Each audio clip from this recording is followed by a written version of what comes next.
नमस्कार प्रिय छात्रों स्टडी फॉर नॉलेज पे आपका स्वागत है। आज हम सीबीएसई बोर्ड के एक महत्वपूर्ण टॉपिक के साथ उपस्थित हुए हैं, जिसमें है भाषा एवं व्याकरण, जो कि फर्स्ट लेसन पर है हिंदी ग्रामर में सीबीएसई बोर्ड के। तो इस पर आज हम पर चर्चा करेंगे, उस पर हम समझेंगे। ये वस्तुतः जो है जो भी अंग्रेजी माध्यम के स्कूल हैं उनमें भी ये जो है बुक में, उनके भी बुक में ये संकलित है, भाषा एवं व्याकरण। तो इस पर हम आज पर चर्चा करेंगे। आज हमारी पूरी परिचर्चा भाषा एवं व्याकरण पर निर्भर है, स्थित है, और उसी पर हम बात करने वाले हैं, उसी पर हम चर्चा करने वाले हैं। तो चलिए शुरू करते हैं वीडियो को। और वीडियो में लेक्चर में बताई गई चीज़ें आपके लिए हेल्पफुल सिद्ध होंगी, ऐसा मेरा आशा है। मैं यह आशा करता हूं कि जो भी मैं बताऊंगा वह आपके लिए लाभप्रद सिद्ध होगी। चलिए सबसे पहले शुरू करते हैं। भाषा क्या होता है? भाषा सबसे पहले किसी चीज़ को जानने से पूर्व यद्यपि इस शब्द को जान लेना आवश्यक होता है। कोई शब्द हो, जैसे किसी भी शब्द के बारे में हम जान रहे हो, अभी हम भाषा के विषय में जान रहे हैं, आगे जब हम व्याकरण की अभी बात करेंगे हम, तो व्याकरण के विषय में भी हमें व्याकरण का भी अर्थ हमें जानना अत्यंत आवश्यक है। इन सभी शब्दों का क्या है? अपना एक अर्थ है, ठीक। तो इनके अर्थों को जान लेना अत्यंत आवश्यक है। चलिए ठीक है, सबसे पहले भाषा से प्रारंभ करते हैं। भाषा होता क्या है? भाषा जो है, भाषा ये शब्द जो है भास धातु से बना है। किस धातु से बना है? भास धातु से बना है। भास धातु से बना है। भास धातु से बना है, ठीक। भाषा जो शब्द है वो भास धातु से बना है। और भास धातु का क्या मतलब होता है? भाषा का मतलब क्या होता है? बोलना। बोलना, इसका पर्याय हो जाता है बोलना, यानी भाषा का मतलब बोलना, ठीक। यानी इसका पर्याय क्या हुआ? बोलना। भाषा का मतलब बोलना। और मनुष्य जिन ध्वनियों को बोलकर, मनुष्य यानी मानव जिन ध्वनियों को बोलकर, लिखकर, पढ़कर किसी भी तरह से जो है अभिव्यक्त करता है, एक्सप्रेस करता है, जिसे अंग्रेजी में कहते हैं, तो एक्सप्रेस करने की ही उस अवस्था को क्या कहा जाता है? भाषा कहा जाता है, ठीक। उस एक्सप्रेस करने की अवस्था को ही भाषा कहा जाता है। चलिए ठीक है, इस पर थोड़ा विस्तृत रूप से चर्चा कर लेते हैं। इसकी परिभाषा समझ लेते हैं। ये तो हुआ भाषा शब्द के विषय में बात, कि भाषा क्या होती है, भाषा शब्द क्या होता है, ठीक है। तो भाषा शब्द के विषय में अभी हमने मोस्टली भाषा शब्द के विषय में बात की है। इवन अब हम इसके बाद चर्चा करेंगे भाषा जो है वो होती क्या है, इसके परिभाषा के बारे में बात करेंगे। तो सबसे पहले यहाँ परिभाषा लिख लेते हैं हम। परिभाषा, ठीक। परिभाषा के स्वरूप में हम यह समझ लेते हैं, जिन ध्वनियों का प्रयोग हम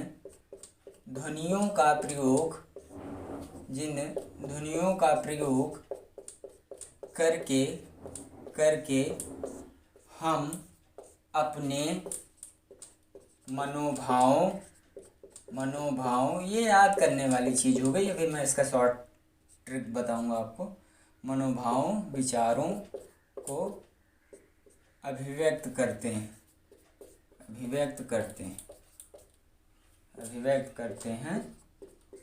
वह भाषा है। वह क्या है? भाषा, ठीक।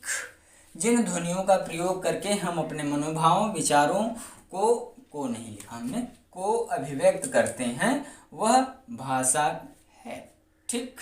भाषा है, क्या है? भाषा है। जिन ध्वनियों का प्रयोग करके, जिन आवाज़ों का हम प्रयोग करके अपने भाषा को, अपनी बात को, अपनी जो है मनोभाव को, अपने विचार को दूसरों तक एक्सप्रेस करते हैं, दूसरों तक संप्रेषित करते हैं, दूसरों तक पहुंचाते हैं, या दूसरों तक जो है वो पहुंचती है, उसी प्रक्रिया को हम भाषा कहते हैं, ठीक है।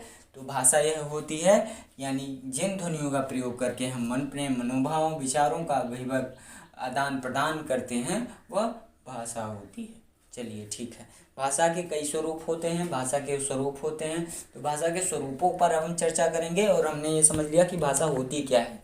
भाषा मोस्टली ये होती है, मोटा मोटा ये समझ लेना है कि भाषा भास धातु से बना है, और जिसका अर्थ होता है बोलना। और मनुष्य जिन ध्वनियों का प्रयोग करता है, यानी मनुष्य जिन ध्वनियों को बोलने के लिए प्रयोग करता है, उन ध्वनियों को भाषा कहते हैं, ठीक।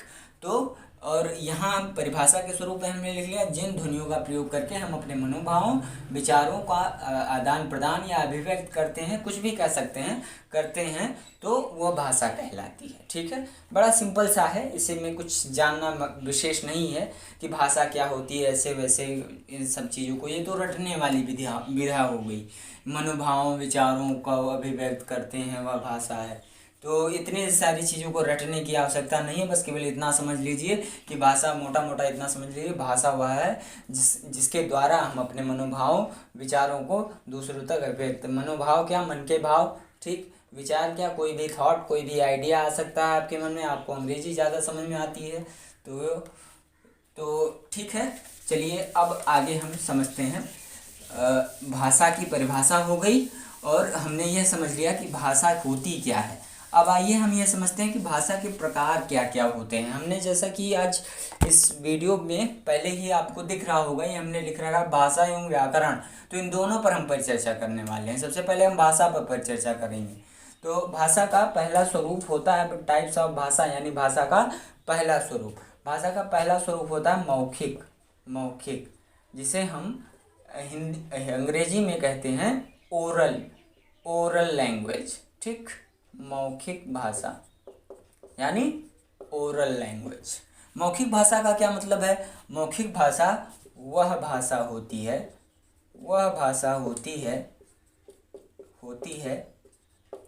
जिसका प्रयोग हम बोल कर करते हैं। आपको मौखिक से ही पता चल गया होगा, हम बोल कर करते हैं। ठीक, बोल कर करते हैं, ये होता है भाषा का मौखिक रूप। अब भाषा का जो है ये मौखिक रूप है। भाषा का क्या मौखिक रूप है? हम बोल के किसी चीज़ को अभिव्यक्त करें, जैसे मैं अभी बोल कर आपको हिंदी में अभिव्यक्त कर रहा हूँ, बता रहा हूँ, तो ये क्या है? भाषा का मौखिक रूप है। भाषा का मौखिक रूप इसी को कहते हैं कि हम बोल कर अपने मनोभाव, अपने विचारों को आप तक संप्रेषित कर रहे हैं, तो यह भाषा का मौखिक स्वरूप है। ठीक है। अच्छा, भाषा के दूसरे टाइप्स के बारे में बात कर लेते हैं। भाषा का जो दूसरा टाइप होता है वो होता है लिखित, यानी राइटन भाषा, लिखित भाषा। ठीक, लिखित भाषा। थोड़ा मैं इधर खड़ा हूँ इसलिए लिखने में मुझे दिक्कत हो रही है, चलिए कोई बात नहीं। लिखित भाषा वह भाषा है जो हम लिखकर दूसरे तक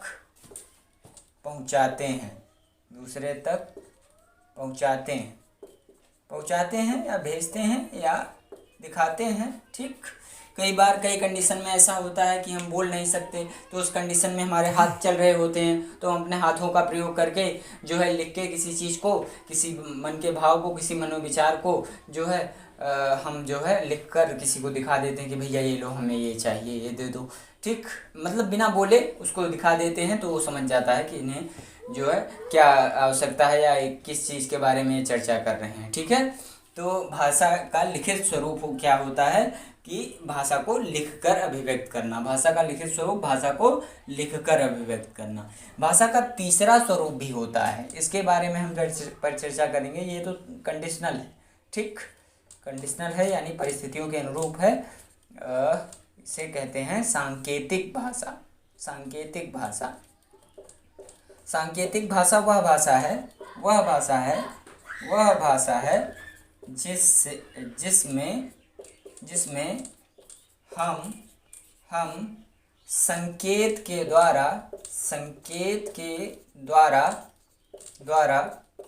अपने मनोभावों को अभिव्यक्त करते हैं। अभिव्यक्त करना यानी एक्सप्रेस करना, अभिव्यक्त करते हैं।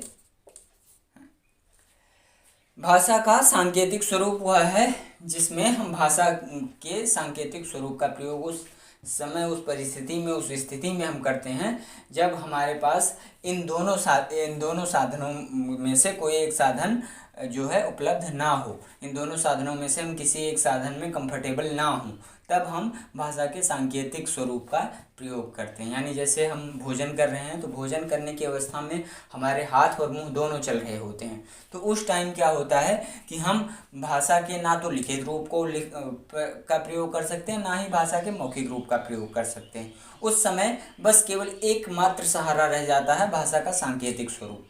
तो भाषा के सांकेतिक स्वरूप के द्वारा, या मान लीजिए कोई गूंगा व्यक्ति है तो भाषा के सांकेतिक स्वरूप का ही प्रयोग करता है, अपने बात को अभिव्यक्त करने के लिए भाषा के सांकेतिक स्वरूप का ही प्रयोग करके वो अपनी बात को प्रस्तुत करता है। ठीक, तो भाषा के ये 3 प्रकार होते हैं, मौखिक भाषा, लिखित भाषा, सांकेतिक भाषा, यानी oral language, written language and जिसे कहते हैं हिंटन लैंग्वेज। ठीक, संकेत का मतलब होता है हिंट, संकेत का जो है अंग्रेजी होता है हिंट, और हिंट से हिंटन यानी हिंटन लैंग्वेज। ठीक, तो ये 3 लैंग्वेज होते हैं। अच्छा, 3 भाषा होते हैं, भाषा के 3 प्रकार होते हैं। चलिए, ये तो आप लोगों को समझ में आ गया होगा। अब आइए आगे समझते हैं भाषा के जो है भारतीय संविधान में 22वें जो भी उसमें संशोधन हुआ है, उसमें 22 जो है भाषाओं को 8वीं अनुसूची में जो है सम्मिलित किया गया है। भाषा में जो है 22 भाषाओं को, यानी भाषा की जो भारतीय संविधान की 8वीं अनुसूची है उसमें भाषा के जो है 22 स्वरूपों को, यानी भाषा के 22 भाषाओं को मान्यता दी गई है, दर्जा प्राप्त है।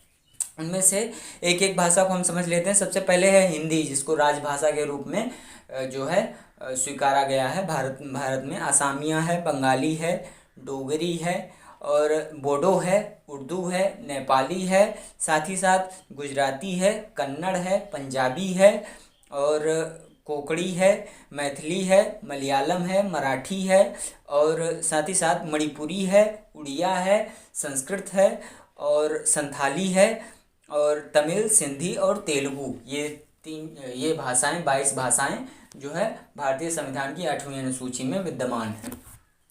तो इन 22 भाषाओं को जो है मान्यता प्राप्त है कि इन 22 भाषाओं में आप किसी भी एक भाषा का प्रयोग कहीं भी आप कर सकते हैं, किसी भी कार्यालय में आप कर सकते हैं। आइए, अब एक मैंने शब्द अभी कहा है, राजभाषा के रूप में हिंदी को स्वीकार किया गया। राजभाषा के रूप में इसे कब स्वीकार किया गया, ये समझ लेना अत्यंत आवश्यक है।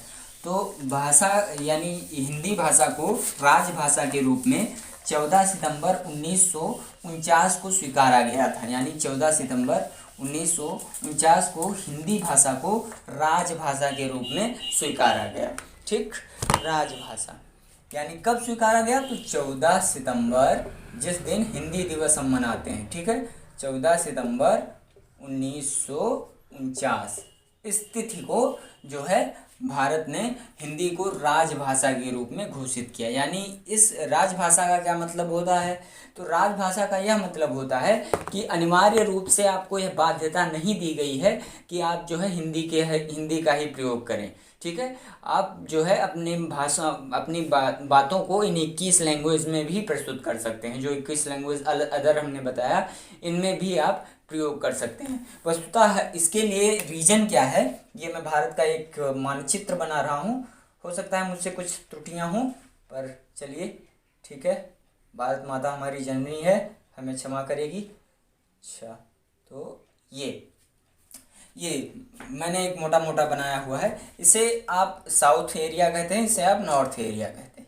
ठीक, सॉरी, इसे आप नॉर्थ एरिया कहते हैं और इसे आप साउथ एरिया कहते हैं। यानी साउथ यानी दक्षिण और नॉर्थ यानी उत्तर। ठीक, तो ये उत्तर जो है, इस उत्तर दिशा में जितने भी लोग हैं वो सब ऐसा नहीं है कि हिंदी जानते हैं। ठीक, और ये दक्षिण भाषा के जितने भी लोग हैं वो तमिल, तेलुगु, कन्नड़, मलयालम और इन सब भाषाओं में पारंगत हैं। ठीक। तो इन सब भाषाओं में पारंगत है और कहीं ना कहीं ये आंध्र प्रदेश जैसी भी, कोई अरुणाचल प्रदेश जैसी भी क्षेत्र सम्मिलित हैं जो हिंदी भाषा को समझने में जो है अनकंफर्टेबल हैं। वो उनके लिए, उनके संस्कृति के लिए वो उसे स्वीकार ही नहीं कर पा रहे, उसे समझ ही नहीं पा रहे।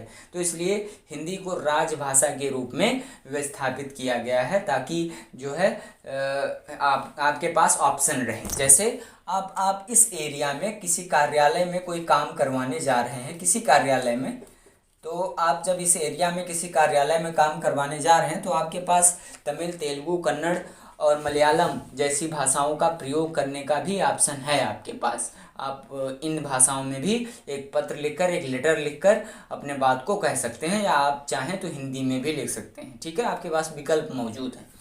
और यहाँ नॉर्थ साइड में हिंदी और इंग्लिश को ज़्यादा जो है मान्यता दी गई है, यानी इन दो भाषाओं में आपको यहाँ नॉर्थ साइड में अपने बातों को अभिव्यक्त करना है। ठीक है, कई लोग इंग्लिश जानते हैं, कई लोग हिंदी जानते हैं। ठीक, तो भारत में कुल 60% आबादी ही ऐसी है जो हिंदी भाषा को जानती है। ठीक, और बाकी के 40% आबादी जो है वो क्या जानती है, वो अन्य भाषाओं को जानती है, अंग्रेजी नहीं अन्य भाषाओं को जानती है। ठीक, और किसी भी भाषा को राष्ट्रभाषा के रूप में घोषित करने से पूर्व यह सुनिश्चित करना आवश्यक होता है कि उस भाषा को आपके राष्ट्र में 70% लोग जानते हैं। 70% लोग अगर आपके राष्ट्र में उस भाषा को जानते हैं तो आप उसे राष्ट्रभाषा के रूप में घोषित कर सकते हैं। हालांकि ये जो आंकड़ा है इसमें 10% का और बढ़ोतरी हो जाए तो भारत सरकार ऐसा कुछ निर्णय ले सकती है कि हिंदी को राष्ट्रभाषा बना दे, तब आपको अनिवार्य रूप से हिंदी को जो है हिंदी का ही प्रयोग करना होगा, चाहे आप किसी भी क्षेत्र से बिलोंग करते हो, चाहे आप किसी भी क्षेत्र से संबंधित हों, आपको जो है हिंदी भाषा में ही अपने बातों को अभिव्यक्त करना होगा। चलिए, हिंदी भाषा को राजभाषा के रूप में स्वीकारा गया, सरकार के कामकाज के लिए इसे अनिवार्य कर दिया गया, यानी सरकारी कार्यों के लिए अनिवार्य है ये। और जो है अनिवार्य क्या है, अगर आप जो है विकल्प है आपके पास, अगर आप चाहें तो आप अपनी भाषा में अपने बात को अभिव्यक्त कर सकते हैं, और अगर आप नहीं चाहते, हिंदी में ही करना चाहते हैं, तो अनिवार्य तो है ही हिंदी। ठीक है, एक तरह से जो है कार्यालयों तक ही सीमित है, कह सकते हैं। ठीक है, तो मातृभाषा उसे कहते हैं जिस भाषा, एक शब्द मैंने यहाँ बताया मातृभाषा। तो मातृभाषा वह होती है, वह भाषा जिसे बालक अपने परिवार में अपनाता है, वह सीखता है, वह मातृभाषा कहलाती है। यानी इन बड़े बिंदु को छोटे से बिंदु में समेटते हैं।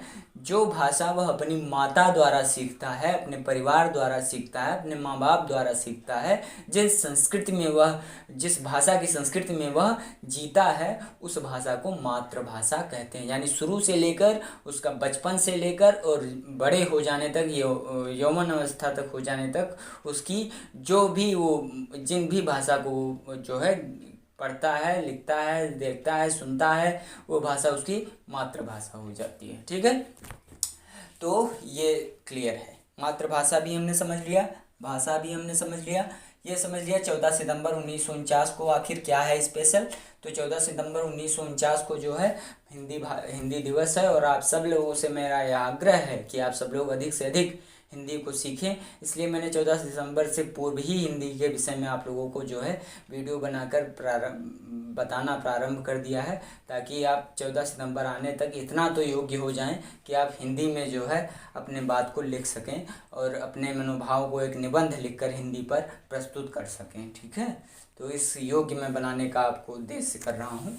चलिए ठीक है, आशा है कि वीडियो आपको बहुत अच्छी लगी होगी। वीडियो यद्यपि आपको अच्छी लगी है तो चैनल को सब्सक्राइब करें, वीडियो को लाइक करें, और अगर आपके ज्ञान में संवर्धन हुआ है तो सब्सक्राइब करना अवश्य अवश्य कीजिएगा सब्सक्राइब। और इसी आशा के साथ छोड़े जा रहा हूँ कि आप जो है इसके दूसरे पार्ट पर भी हम चर्चा करेंगे, व्याकरण वाले पार्ट पर। तो दूसरे वीडियो में हम पर चर्चा करेंगे, तो व्याकरण वाले पार्ट पर हम दूसरे वीडियो में पर चर्चा करेंगे। उसमें हम बोली को भी जानेंगे, व्याकरण को भी जानेंगे, हर एक चीज़ को उस पर डिफाइन करते हुए चलेंगे, यानी मातृभाषा से आगे बढ़ते हुए चलेंगे। ठीक है, तो यहाँ तक का वीडियो आपको समझ में आया होगा, आशा है मेरी। और चलिए ठीक है, फिलहाल बस इतना ही। नमस्कार।